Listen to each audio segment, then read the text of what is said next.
ಸ್ನೇಹಿತರೆ ನಮಸ್ಕಾರ. 1989ರ ವಿಧಾನಸಭಾ ಚುನಾವಣೆ ಜನತಾ ಪಕ್ಷ ವಿಭಜನೆಯಾಗಿರ್ತದೆ. ದೇವೇಗೌಡರು ಸಮಾಜವಾದಿ ಜನತಾ ಪಕ್ಷವನ್ನು ಹುಟ್ಟಾಕಿ 217 ಸ್ಥಾನಗಳಲ್ಲಿ ಆ ಪಕ್ಷದ ಅಭ್ಯರ್ಥಿಗಳು ಸ್ಪರ್ಧೆ ಮಾಡಿ ಕೇವಲ ಅಭ್ಯರ್ಥಿಗಳು ಗೆಲ್ತಾರೆ. ಒಬ್ಬರು ಎಚ್ ಡಿ ಕೋಟೆಯಲ್ಲಿ, ಒಬ್ಬರು ಕೋಲಾರ ಜಿಲ್ಲೆಯ ವೇಮಗಲ್ಲಲ್ಲಿ. ನಮ್ಮ ಕೃಷ್ಣ ಬೈರೇಗೌಡರು ತಂದೆ. ಸ್ವತಃ ದೇವೇಗೌಡ್ರೆ ಹೊಳೆನರಸೀಪುರದಲ್ಲಿ ಪುಟ್ಟಸ್ವಾಮಿಗೌಡರ ವಿರುದ್ಧ, ಕನಕಪುರದಲ್ಲಿ PGR ಸಿಂಧಿಯಾರ್ ಅವರ ವಿರುದ್ಧ ಸೋತೋಗಿರ್ತಾರೆ. ಅಂತಹ ದೇವೇಗೌಡರು 1994ರಲ್ಲಿ ಮತ್ತೊಮ್ಮೆ ಈ ರಾಜ್ಯದ ಮುಖ್ಯಮಂತ್ರಿ, 96ರಲ್ಲಿ ಈ ದೇಶದ ಗೌರವಾನ್ವಿತ ಪ್ರಧಾನಮಂತ್ರಿಗಳಾಗ್ತಾರಲ್ಲ, ಅದು ಹುಡುಗಾಟದ ವಿಚಾರ ಅಲ್ಲ. ಇವತ್ತಿನ ಥರ ಸಾಮಾಜಿಕ ಜಾಲತಾಣ ಇರಲಿಲ್ಲ. YouTube, Facebook, Instagram, 4G 5G mobile ಆಗಲಿ, ಖಾಸಗಿ ದೃಶ್ಯ ಮಾಧ್ಯಮಗಳಾಗಲಿ, FM ರೇಡಿಯೋಗಳಾಗಲಿ ಇರಲಿಲ್ಲ. ರಾಜ್ಯದ ಸರ್ಕಾರದ ನಿರ್ದೇಶನದಂತೆ ವಿಚಾರಗಳನ್ನು ರಾಜ್ಯದ ಜನತೆಗೆ ಮನದಟ್ಟು ಮಾಡಿಕೊಳ್ಳುವ ದೂರದರ್ಶನ ಮತ್ತು ಆಕಾಶವಾಣಿ ಮಾತ್ರ ಇದ್ದು, ಅದು ಸರ್ಕಾರದ ಮುಖವಾಣಿಯಂತೆ. ಸರ್ಕಾರ ಏನು ಹೇಳ್ತದೆ ಇದು ಓದಿ ಅಂತ ಹೇಳಿರ್ತಾರೆ ಸರ್ಕಾರದ ವಾರ್ತಾ ಸಚಿವರು, ಅದು ಮಾತ್ರ ಓದಬೇಕಾಗಿತ್ತು ಅವರು. ಈಗಿನ ಥರ ಖಾಸಗಿ ದೃಶ್ಯ ಮಾಧ್ಯಮಗಳಿದ್ದಾವಲ್ಲ, ಬೆಳಗ್ಗೆ ಎದ್ರೆ ಡಿಬೇಟು ತೋರಿಸೋದನ್ನೇ 30 ಗಂಟೆ ತೋರಿಸ್ಕೊಂಡು ಬಾಯಿಗೆ ಬಂದಂಗೆ ಆಡ್ತಾ ಇರ್ತಾರಲ್ಲ, ಹೇಳೋದನ್ನೇ 24 ಗಂಟೆ ಆ ಥರ ಹೇಳುವಂಥ ದೃಶ್ಯ ಮಾಧ್ಯಮಗಳು ಇರಲಿಲ್ಲ ಆಗ. ಅಂತಹ ದೇವೇಗೌಡರು ರಾಜ್ಯಾದ್ಯಂತ ಸುತ್ತಿ 115 ಸ್ಥಾನಗಳನ್ನು ಗೆಲ್ಲಿಸಿ ಮುಖ್ಯಮಂತ್ರಿ, ಆ ಮೂಲಕ 16 ಸ್ಥಾನಗಳನ್ನು ರಾಜ್ಯದಲ್ಲಿ ಜನತಾದಳದ ಸಂಸತ್ ಸದಸ್ಯರನ್ನು ಗೆಲ್ಲಿಸಿ ಪ್ರಧಾನಮಂತ್ರಿಗಳಾಗುವುದು ಕಡಿಮೆ ವಿಚಾರ ಏನಲ್ಲ.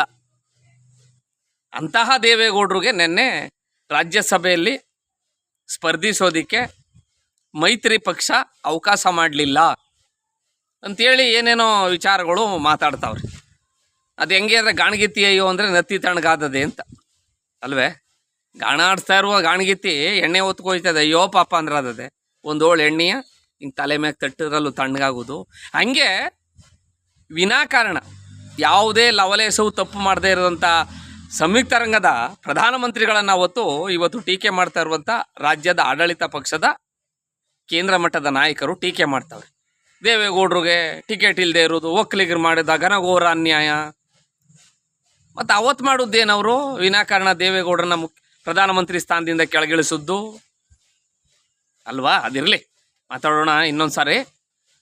ಈಗೇನಾಗ್ತದೆ, ದೇವೇಗೌಡರು ಸುಮ್ಮನೆ ಕೂತ್ಕೊಂಥ ವ್ಯಕ್ತಿಯಲ್ಲ, ವಯಸ್ಸಾಗಿದೆ, ಅವ್ರ ದೇಹಕ್ಕಾಗಿದೆ, ಮನಸ್ಸಿಗೆ ಮೆದುಳಿಗಲ್ಲ.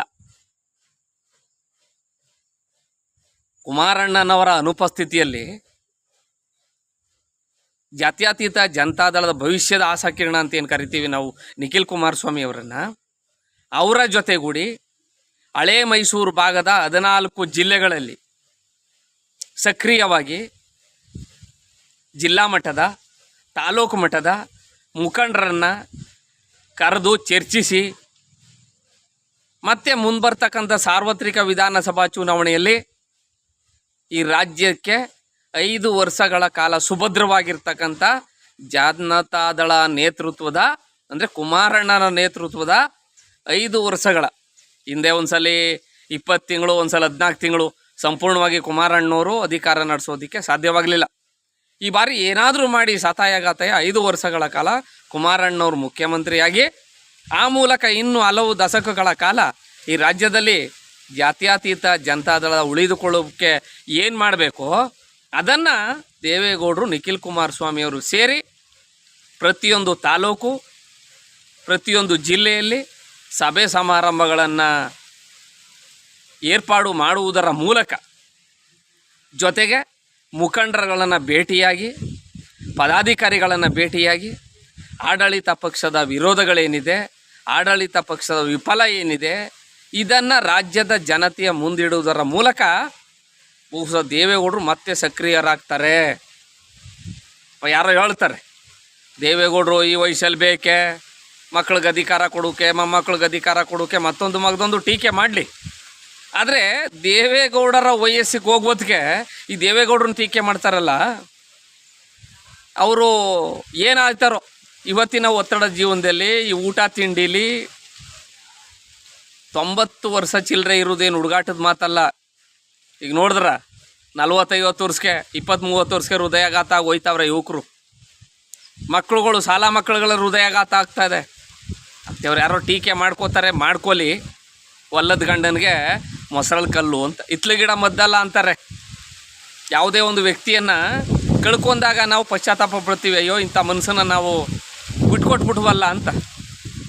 ಇನ್ನು ಮುಂದೆ ರಾಜ್ಯದ ವಿಚಾರಗಳನ್ನು, ನಾಡಿನ ನೆಲ ಜಲ ಭಾಷೆ ನೀರಾವರಿಯ ಬಗ್ಗೆ ಸಂಸತ್ತಲ್ಲಿ ಒಂದು ಧ್ವನಿ ರಾಜ್ಯದ ಪರವಾಗಿ ಇಲ್ಲದ ಆಗುತ್ತದೆ. ಯಾಕೆಂದರೆ ಅವ್ರು ಮಾತನಾಡ್ತೀವಿ ಅಂದಾಗ ರಾಷ್ಟ್ರಪತಿಗಳು, ಉಪರಾಷ್ಟ್ರಪತಿಗಳು ಕುಂತ್ಕೊಂಡೇ ಮಾತಾಡಿ ಪರವಾಗಿಲ್ಲ ಅಂತಿದ್ರು. ನನ್ನ ಕೈಲಿ ನಿಂತ್ಕೋಕ್ಕಾಗೋದಿಲ್ಲ ಅಂತಾರೆ. ಯಾಕೆ ಅಂದರೆ ಆ ವಯಸ್ಸಿಗೆ, ಆ ಅನುಭವಕ್ಕೆ ಗೌರವ ಕೊಟ್ಟು. ಬಹುಶಃ ಅಂತಹ ರಾಜಕಾರಣಿ ಮುತ್ಸದ್ದಿ ರಾಜ್ಯದಿಂದ ಮುಂದೆ ಬರೋದಕ್ಕೆ ಸಾಧ್ಯವಿಲ್ಲ. ಬಹುಶಃ ಮುಂದಿನ ದಿನಮಾನಗಳಲ್ಲಿ ಸನ್ಮಾನ್ಯ ಎಚ್ ಡಿ ದೇವೇಗೌಡರೇ ಈ ರಾಜ್ಯದಿಂದ ಪ್ರಧಾನಮಂತ್ರಿಯಾದ ಮೊದಲ ಮತ್ತು ಕೊನೆಯ ವ್ಯಕ್ತಿ ಆಗ್ತಾರೆ, ಅದರಲ್ಲಿ ಎರಡು ಮಾತಿಲ್ಲ. ಯಾಕೆಂದರೆ ಅಂಥ ಪ್ರಧಾನಿಯಾಗುವಂಥ ಯೋಗ ಮತ್ತು ಯೋಗ್ಯತೆ ಈ ರಾಜ್ಯದಲ್ಲಿ ಬೇರೆ ಯಾರಿಗೂ ಇಲ್ಲ. ಸುಮ್ಮನೆ ಇದ್ದ ಉತ್ಪ್ರೇಕ್ಷೆಗೆ ಹೇಳ್ತಾವನೆ. ಈ ವಿಡಿಯೋ ನೋಡ್ದ ಕುಮಾರಣ್ಣವರು, ದೇವೇಗೌಡರು, ನಿಖಿಲ್ ಕುಮಾರಸ್ವಾಮಿ ಅವ್ರು ನೋಡ್ಬಿಟ್ಟು ಭಾರಿ ಸೂಪರಾಗಿ ಮಾತಾಡಿದೆಯೇ ಅಂತ ನನಗೆ ಬೇಸ್ಕಿರಿ ಕೊಡ್ತಾರೆ ಅನ್ನೋದಲ್ಲ. 65 ವರ್ಷಗಳ ರಾಜಕೀಯ ಜೀವನದಲ್ಲಿ ದೇವೇಗೌಡರು 3-3.5 ವರ್ಷ ನೀರಾವರಿ ಲೋಕೋಪಯೋಗಿ ಮಂತ್ರಿ, 20 ತಿಂಗಳು ಮುಖ್ಯಮಂತ್ರಿ, 10 ತಿಂಗಳು ಪ್ರಧಾನಮಂತ್ರಿ, 5 ವರ್ಷನೂ ಸಿಕ್ಕಲಿಲ್ಲ. ಇವೆಲ್ಲ ಲೆಕ್ಕ ಹಾಕೊಂಡ್ರೆ ಅವ್ರಿಗೆ ಅಧಿಕಾರ. ಆದ್ರೂ ಕರ್ನಾಟಕ ರಾಜ್ಯ ರಾಜಕಾರಣದಲ್ಲಿ ಅವ್ರದ್ದೇ ಆದಂಥ ಒಂದು ಚಾಪು, ಒಂದು ಚೆಹರೆ, ಒಂದು ಹೆಜ್ಜೆ ಗುರುತನ್ನು ರಾಜಕಾರಣದಲ್ಲಿ ಇಟ್ಟಿದ್ದಾರೆ ಅಂದರೆ ಅರ್ಥ ಮಾಡ್ಕೋಬೇಕು ಇವತ್ತಿನ ಯುವ ಪೀಳಿಗೆ. ಹಾಗಾಗಿ ಸುಮ್ಮನೆ ಕುಂತ್ಕೊಳ್ಳು ಜಾಯ್ಮಾನ್ದವರಲ್ಲ ದೇವೇಗೌಡರು. ದೋವು ಅಚ್ಚವು ಆಗೋದೆಲ್ಲ ಒಳ್ಳೆಯದಕ್ಕೆ ಮುಂದಾಗೋದು ಒಳ್ಳೆಯದೇ ಅನ್ನುವಂಗೆ ಅವರ ರಾಜ್ಯಸಭೆ ಕಳಿಸ್ತೇ ಇರೋದು ಒಂದು ಲೆಕ್ಕಾಚಾರದಲ್ಲಿ. ಕಾರ್ಯಕರ್ತರ ಕೈಗೆ ಸಿಗ್ತಾರೆ, ಮುಖಂಡರ ಕೈಗೆ ಸಿಗ್ತಾರೆ. ಆ ತಾಲೂಕಿನಲ್ಲಿ ತಟಸ್ಥವಾಗಿರುವಂಥ ಯಾವ ಮುಖಂಡರು ಇರ್ತಾರೆ ಅವ್ರ ಮನೆಗೆ ಹೋಗಿ ಕೂತ್ಕೋತಾರೆ, ಅವ್ರ ಮನೇಲಿ ಉಪ್ಸಾರು ಮುದ್ದೆ ಊಟ ಮಾಡ್ತಾರೆ.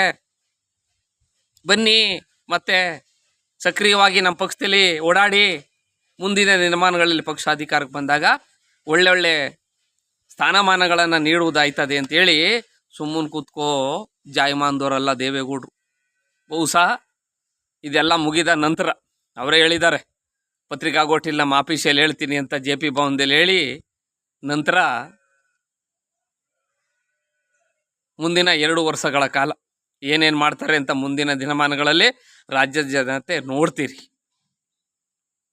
ಕುಮಾರಣ್ಣವ್ರು ಮತ್ತೆ ರಾಜ್ಯ ರಾಜಕಾರಣಕ್ಕೆ ಬರುವುದಕ್ಕೆ ದೇವೇಗೌಡರು ಒಂದು ಒಳ್ಳೆ ವಾತಾವರಣವನ್ನು ರಾಜ್ಯದ ತುಂಬ, ಅದರಲ್ಲೂ ಹಳೆ ಮೈಸೂರು ಭಾಗದಲ್ಲಿ ಜಾತ್ಯತೀತ ಜನತಾದಳದ ಬಗ್ಗೆ ಒಂದು ಹೊಸ ಉರುಪನ್ನು, ಒಂದು ಹೊಸ ಚೈತನ್ಯವನ್ನು ಸೃಷ್ಟಿ ಮಾಡಿರ್ತಾರೆ. ಅದರಲ್ಲಿ ಎರಡು ಮಾತಿಲ್ಲ.